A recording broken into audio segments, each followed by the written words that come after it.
Les rats sont des petites bêtes particulièrement intéressantes. En plus d'être faciles à élever, ils possèdent un génome assez similaire à celui de l'humain, ce qui en fait de très bons rats de laboratoire du coup. En tout cas, nous pouvons leur être très reconnaissants, car grâce à eux nous avons pu faire de nombreuses recherches et découvertes sur des sujets, disons, peu amusants. Transplantation d'organes, cancer, tumeurs, résistance aux parasites, aux blessures, aux addictions, etc. La liste est très longue et nous nous passons d'illustrer tout cela pour le bonheur des viewers et des graphistes. Bien, vous êtes sur la chaîne Bonjour Monde et nous allons aujourd'hui nous intéresser à une des études sur ces animaux qui nous paraît assez intéressante et atypique.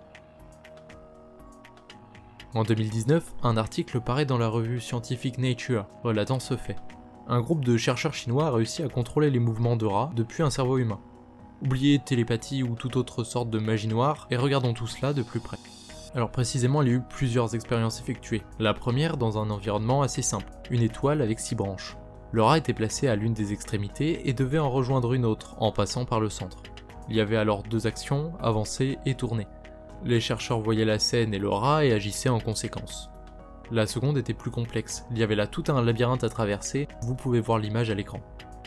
Ces 2 parcours ont eu un très haut taux de réussite. Venons-en maintenant à la question, comment est-ce qu'un humain peut ordonner à un animal des actions par le biais de sa propre pensée ? Logiquement, tout ça ne se fait pas facilement et demande une certaine quantité de matériel. Alors si nous regardons du côté du rat, il se trouve avec des micro-électrodes implantées dans son cortex cérébral. Comme vous le savez sûrement, notre cerveau fonctionne grâce à des petits courants électriques. En injectant artificiellement ces courants, il est possible de faire simuler des actions ou sensations en fonction des zones du cerveau stimulées.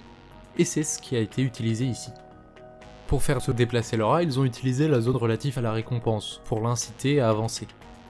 Ensuite, pour tourner à gauche et à droite, c'est le cortex somatosensoriel qui entre en jeu. Mais bonjour monde, qu'est-ce que le cortex somatosensoriel ? Eh bien, c'est tout simplement la zone relative aux informations à la surface de notre corps, dont notamment le toucher. En simulant un contact aux extrémités des moustaches du rat, il a été possible de les faire tourner. Ensuite, si nous revenons à l'humain, il portait un casque neuronal chargé d'identifier les petits courants électriques dans nos cerveaux pour essayer de comprendre ce que celui-ci imagine. Alors on ne va pas détailler tout cela ici, car nous avons déjà traité le sujet dans une vieille vidéo il y a 2 ans. La qualité était bien moindre qu'aujourd'hui, j'étais encore tout seul derrière la chaîne à l'époque, au passage on est 4 maintenant. Bref, si ça vous intéresse, on vous mettra le lien en fin de vidéo. Allez, trêve de nostalgie et revenons à nos moutons. Les pensées étaient donc transmises, puis analysées par un ordinateur. Ensuite, ces pensées étaient converties en instructions. Et ces instructions étaient envoyées aux électrodes du rat, afin de le faire agir en conséquence. Et si vous regardez les images, vous voyez qu'il n'y a pas de fil reliant l'ordinateur, le rat et l'humain, car tous ces échanges d'informations se font par Bluetooth. Le résultat reste tout de même assez impressionnant. Bien, tout cela montre que grâce à la technologie, contrôler par la pensée est loin d'être impossible. D'ailleurs, si nous pouvons en venir à un point un peu plus dérangeant, dites-vous que si la stimulation des zones du cerveau suffit à faire simuler des envies, des actions, peut-être sommes-nous nous-mêmes des rats de laboratoire et que notre réalité n'existe pas vraiment. Il est possible que ce soit un teasing de la prochaine grosse vidéo.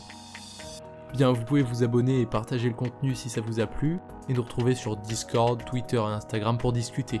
Aussi, toutes les sources seront en description, ainsi que la vidéo d'il y a 2 ans. Allez, vous étiez sur la chaîne Bonjour Monde, nous vous disons au revoir, et nous l'espérons, à bientôt.